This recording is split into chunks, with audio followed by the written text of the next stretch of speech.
So ultimately for us, with our 4 brands, NowThis, Thrillist, Seeker, and the Dodo, we go to the audience. So we absolutely have O&Os and they're important to us and we program them, but ultimately we go to where the audience is and we make sure that we are delivering incredibly strong storytelling on brand for each one of our brands in a way that is appropriate for that platform that you're on. So at the end of the day, distributed is incredibly important to us. O&O is a nice way to have a home base, but we see it as all part of an ecosystem, not one being bigger or more important than the other. Cool. And let's talk about, brand, brand advertising or custom advertising or integration of brands and editorial messages or the flavors that you guys have, and explain sort of how that's created and how it works and something around what the expectations are from the advertisers in terms of performance. So branded content has been a part of our brands from their inception, really. We have a team within our ad sales organization called Brand Shop that does an incredible job of figuring out how to create content that really literally is the essence of the brand that it's going to be published on and with, and at the same time really brings the advertiser messages in there in a way that will resonate with our audience.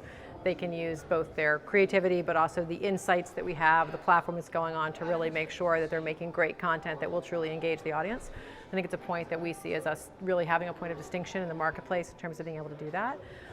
We're also working with more and more advertisers about other ways to use content, whether that be integration into programming that we might put onto other platforms through different relationships we're having with networks and other more traditional platforms, as well as other ways that we can co-create and co-finance content from day one together that might be longer form or might be multi-series approach, etc. The nice thing is I think more and more advertisers are open and looking for different ways to work together, and we have the scale, the reach, the quality of the brands to work with, and then we have the willingness and creativity to figure out what that next relationship should look like.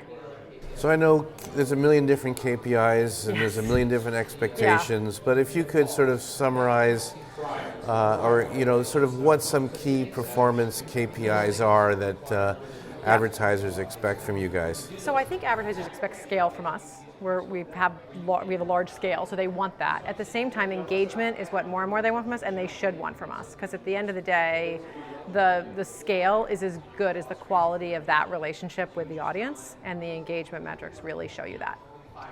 And now this news, we love that. How's that going? And the news business is changing, and it seems like with cord cutters, they're looking for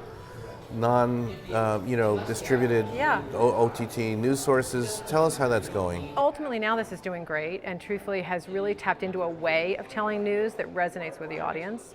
They don't just tell you what's happening, they tell you how it's happening to people. They humanize that news, and then in turn let the audience feel empowered to do something with that information. In many ways, news has always been built on the notion of knowledge is power, and now this really puts that into action for their audience in a really unique way. Plus, much of our audience, they're just not consuming more traditional outlets of news. This is their place to come and really be informed and really know what's going on in the world. And now this also covers a bunch of topics that a lot of the more traditional news networks just don't cover, that matter a great deal to millennials. And advertiser participation in news is kind of a mixed thing sometimes, but how does that work? Yeah, I mean, ultimately, news is an interesting category when it comes to how comfortable do advertisers feel being in it, and how much can any editorial entity say that they are or aren't going to cover things. You're going to cover what's right to cover as a news organization. At the same time, now this really has a dimensionalized program slate that has the news piece, but also has additional stories that really matter to that audience. And those, in many ways, are the best place for advertisers to come, connect with the audience, be part of a story that they know matters and is timely, but isn't breaking news in a way that they don't know what they're being associated with. And finally, if you could share some of the secret sauce or some key guidance on what makes branded advertising work. Makes branded advertising work.